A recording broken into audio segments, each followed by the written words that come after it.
In today's video, I want to review a few failed launches to see what we can learn. Welcome back to another video. My name is Trevor Steele. I run a paramotor school called Backcountry PPG out here on the West Coast. And my goal in today's video is to help you as a new up-and-coming paramotor pilot avoid these same mistakes when you get into paramotoring.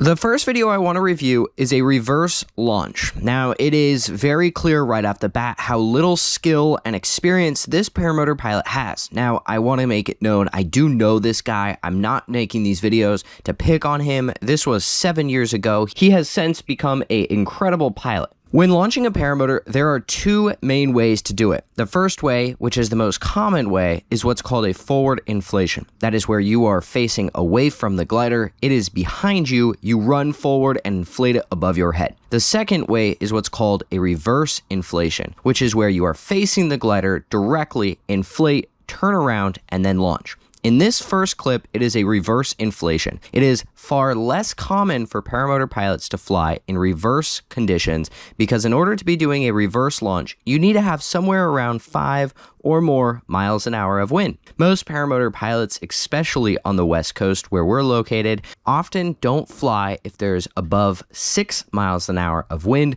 so it's very uncommon for us to be doing reverse inflations. I do think it's extremely important as a paramotor pilot to know how to do it, to be confident and comfortable doing forward inflations. The tricky thing with a forward is the turnaround. My process is inflate, confirm control, turn, confirm control, go. You guys can see here, if we start playing the video,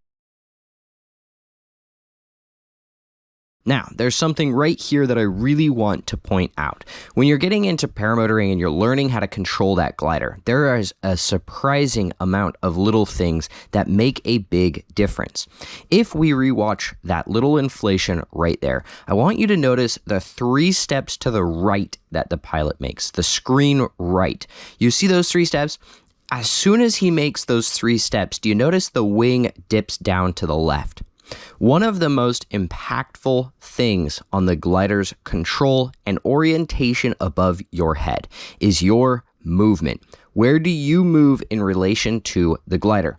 If you move to the right, it moves to the left. If you move to the left, it moves to the right. It is far more impactful than you may think.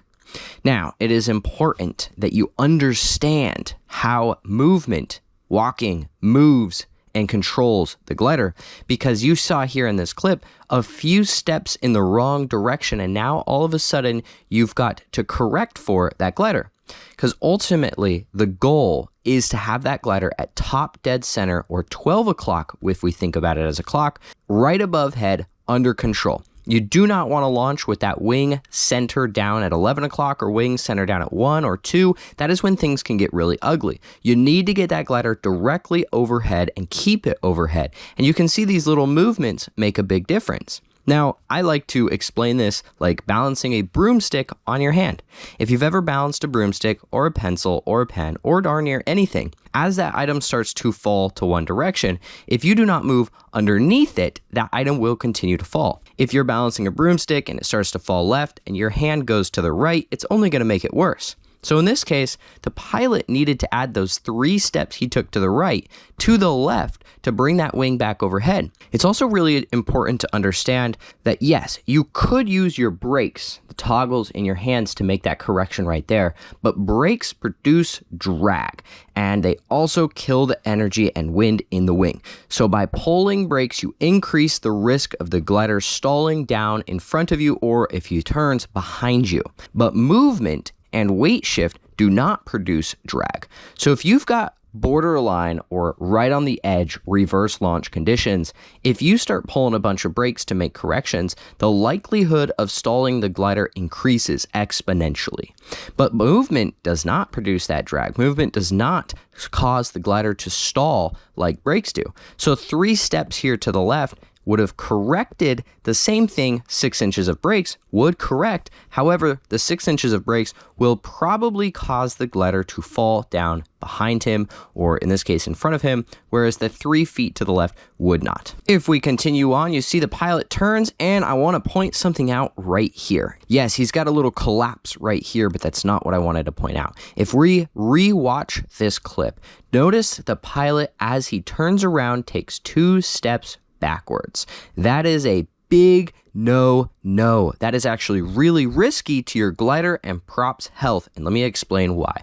Imagine this little line above your head, call it 12 o'clock, right above you. If that glider passes that imaginary line, that is when it's going to collapse and come down on top of you. In fact, part of the wing has already collapsed. That line is never something you want the glider to go past, because that line is going to cause the glider to collapse, and that's going to come crashing down right on top of you, and the likelihood that you have applied power in this moment is pretty high, and the likelihood that a wing coming down on top of you is going to snag in your prop while that prop is spinning is pretty high. And this moment right here is where people often shred lines and gliders. So when you turn around, it's really important that you don't take 2 steps, 3 steps, or any steps backwards. Backwards as in with the wind. The reason that is so important is because of 2 things. Firstly, like I just said, that line above your head. You turn around and step backwards, the glider's now going to get to that line or over that line really quickly. And unless you apply brakes to stop it from going past that line,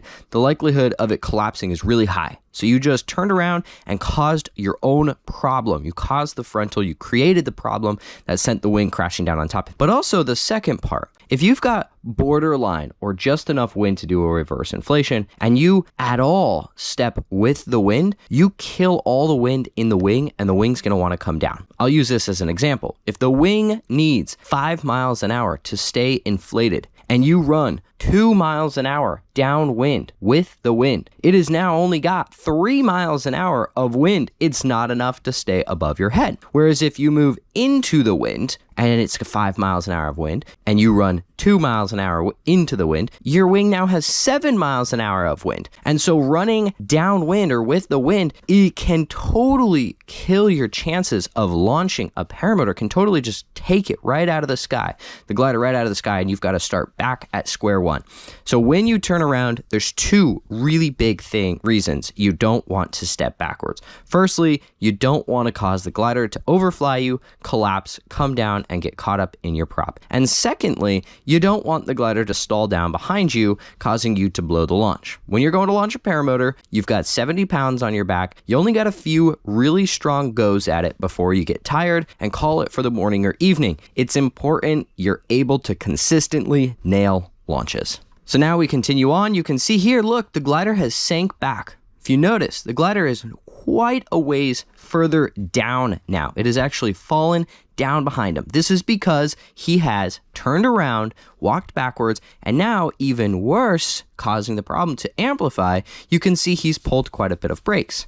So now this pilot has killed the wind in the wing by turning around and stepping backwards. Those 2 steps, that's all it is. The little stuff makes a difference. And then he added to that by pulling brake. If we continue on, you'll see the glider start to dip to one side. Now, a couple things I want to point out. Firstly, there was enough wind for the glider to recover from those 2 poor, incorrect inputs, the walking backwards and a bunch of brakes. So he did have enough wind conditions to recover it. However, the glider started to dip to one of the sides, this case the left side, and the pilot was too slow to giving the correction. The correct correction in a moment where it's dipping, like this, is to apply right brake pressure or high side brake pressure and move under the glider, under the low side. Just like that broomstick, if you think about it falling to the left, you need to move to the left. And in this case, you need to apply gentle right brake. Now, you don't want to overdo that right brake, and you don't want to overdo the movement, which is a fine-tune, fine line that you learn through practice. Understanding how much input you need to give is something you learn at a training program like ours, where you'll spend something like 30, 40, 50 hours just under the glider practicing controlling it, kiting, because that is the fine-tuned skill where the little tiniest bit of difference makes all of the difference. Right here, this pilot should definitely be moving much more aggressively, I would say, to the left. You never want to move directly to the left, because if he just all of a sudden takes a 90-degree left turn and runs straight at the barn in the background, he would actually slack the entire left side of the wing, which would cause it to completely frontal and collapse, and it would ruin it. He needs to run at a diagonal, right at the front of the trees over here. He needs to just straight that way. If we keep watching, we'll see the glider coming down, coming down, coming down. He never did move under it. He never did sidestep as aggressively as needed. He may have run out of space. I'm not sure what the field looks like over there. But real quick, I wanted to point out that the pilot did turn the direction the glider is falling. Little thing, once again, that makes a difference. If the glider is coming down, you're losing control. You want to turn to the side the glider is falling to. If it's falling to your left, turn to your left. If it's falling to your right, turn to your right. Regardless of which direction you prefer to turn when in control, that no longer matters. You turn to the side it's falling, and I always say it like this. You've got a spinning samurai sword on your back. Don't put that spinning samurai sword into all of your lines. If it's falling left and you try and turn right, you put that spinning samurai sword right into all of your lines. All right, let's talk about this next clip, and I'm going to try and move a little bit faster here. This is a forward inflation. So if you remember, I discussed there's two main ways of launching a paramotor, reverse and forward. Reverse being the one we just watched where you're facing the wing and turn around. Forward being the one where you're facing away from the glider and run forward to inflate it. Forward inflation is done more commonly in light wind conditions. Our rule of thumb is that if you have enough wind to be doing a reverse, you should be doing a reverse. The reason for that is if you've got a bunch of wind and you try and do a forward, the likelihood of you turtling is much higher. So we always go for the reverse in reverse launch conditions. Let's get started and see what happens. Starting to inflate, and the glider comes up sideways. Now, one thing I wanted to point out here, and this is not to criticize any of the things in this video, but every glider inflates differently. Some are going to inflate way better than others. Some are going to launch way better than others. Modern day paramotor wings are all pretty great.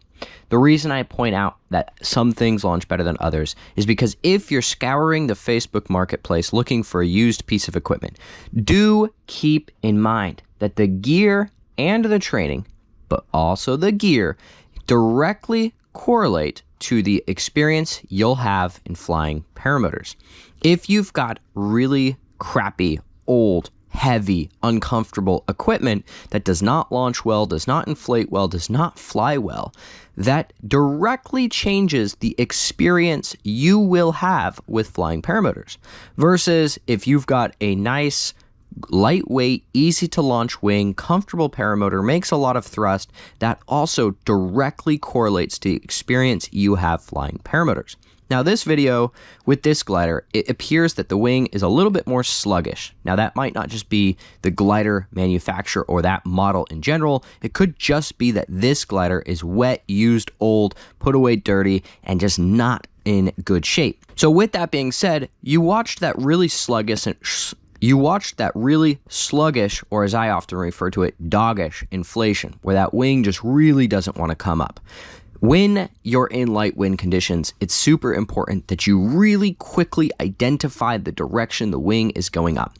So as soon as I start to inflate, I look to one side. As soon as that tension hits, my eyes move to the side of me, often to the left. That tends to be my favored side. And as soon as I look to that left, I'm looking for one main thing, and that is the wing coming up sideways or flat? And just by looking at one wingtip, I can tell if the wing is coming up, further to the left, further to the right, or flat. And then as soon as I identify if there is a low side, I stare at the low side. I don't stare at the high side, because if you look to the right, in this case, if the pilot looks to the right, you're going to drift to the right. And remember me talking earlier about how important movement is when you've got light wind conditions and you don't want to kill the lift in the wing? Well, if you've got a wing sitting here like this and you touch any brakes, you're totally going to stall it right out of the sky, especially in conditions light enough with a wing that is sluggish enough that it barely wants to come up in the first place. In light wind conditions, you need to prioritize movement first. Put brakes second. You cannot afford to pull any brakes until that glider is above you, until that glider is flying. Otherwise, you just send it stalling down behind you. So in this case, the pilot should shift his eyesight to the right side of the wing, look at the right wingtip, and move underneath the wing to the right, getting under the glider, straightening that glider up, and bringing it above him. Now, obviously, he doesn't want to overdo that and move too far to the right, sending it flying off to the left, but he needs to start moving underneath it to the right away. If we keep watching, you'll notice the pilot does not at all move to the right. He just kept running straight. He never moved underneath that wing. And then as the pilot got the wing further above his head, he went to apply brake corrections, did not release his A's, which is the thing you use to help inflate the glider, and caused the glider to frontal, coming crashing down into the ground. It is common for newer pilots to not release the A's when they go to apply brake pressure, which causes the glider to frontal and collapse on them like this. Now, the big thing in this clip, this video, to point out is that movement. There was no movement underneath the wing.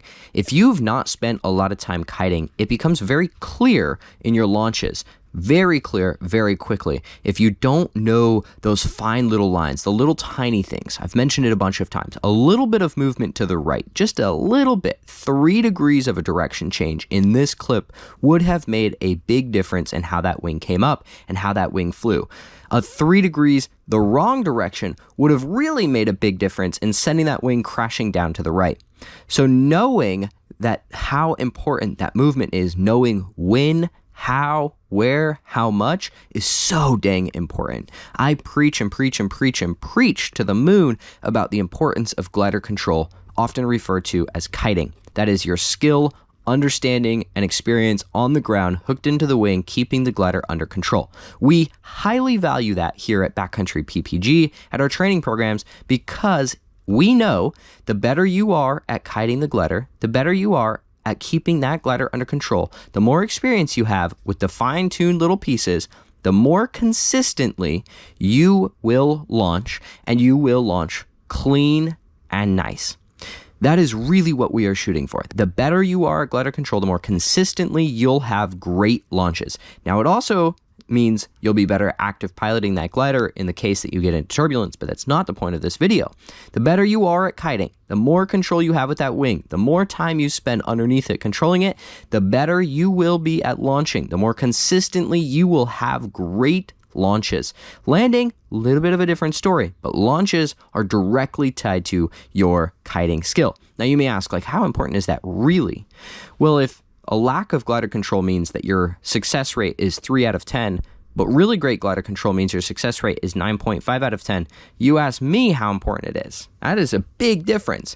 I have seen in my 12 years of flying paramotors that if you really want to enjoy flying paramotors, if you really want to have a great time, if you really want to take as little risk as possible, if you want to have the best flying experience possible, having more glider control is extremely important. The more glider control you have is going to directly translate to that experience you have. Same with the equipment you buy, same with the training you receive. All of it is important. But if I could stress it more and more and more, I would. Get better at kiting, more kiting, more kiting, more glider time, more glider time. Spend more time on the ground controlling the wing.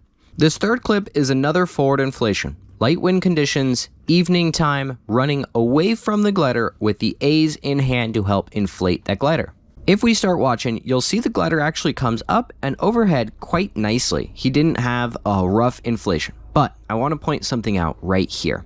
You'll notice that glider is dipping a little bit to the left. You'll notice the pilot's hands are just kind of locked in one spot. What's happening here is that pilot learned a process, not the glider. The pilot learned inflate, then put hands here, then run there. He didn't learn, the process of actually keeping control of that glider. He didn't have the glider control. He doesn't have the understanding of the wing. He has a process he learned. He has the process of, run forward, inflate, release, pull hands to here, hold here. That's it. He doesn't have the inflate, glider is falling because, I was set up slightly crosswind to the wind, I need to move under it, I'm moving too much, too little, right? He doesn't actually have the understanding. And when you start to see and learn The difference is between having an understanding of glider control and just understanding a process, it becomes very apparent. And again, your consistency at launching is much greater when you have an understanding of glider control than you do just mastering one process. So if we keep watching, you'll see his hands don't really move. He's just running forward. Wing is rocking back and forth. Let's pause it here. That's what I mean by just having a process. His understanding of flying and launching a paramotor is inflate, put brakes here, run forward, hope for the best. And you think I'm joking, but there's a lot of instruction out there. There had been historically a lot of instruction where it was just simply teaching that process, the step 1, 2, 3. That's all you do. Run forward, put brakes to here, hold, squeeze power. And then they just do that a couple of times until you get it and send you on your way. And I really hate to even say that that's still a reality in some paramotor instruction. Once you identify that that's just a process, it's not an understanding, that's not actually mastering control of the aircraft, that's just learning a process, you realize how scary that is. These types of pilots or this type of instruction, this type of education when it comes to paramotoring has a really low success rate for consistently great launches. If you're looking to fly consistently really well, clean launches, safe launches every single time, not having an understanding of glider control makes a difference. I'll reiterate it again. It is super important you understand that glider super well. You need to know what that glider is doing at all times. You need to know what that glider feels like as it's doing things. And you need to understand the 3 main big movements at all times: the leaning, the walking, and the brake inputs. You need to know when not to apply brakes and when to be more aggressive on moving because there's not enough wind and you're going to stall the glider, or when you need to be more aggressive on weight shift, or when you can be more aggressive on brakes. You need to understand the differences in those movements, those timing, the process, the weather conditions, the wind conditions, the situation. You need to understand that. There's only really one way to understand that, and that is through pure, raw practice.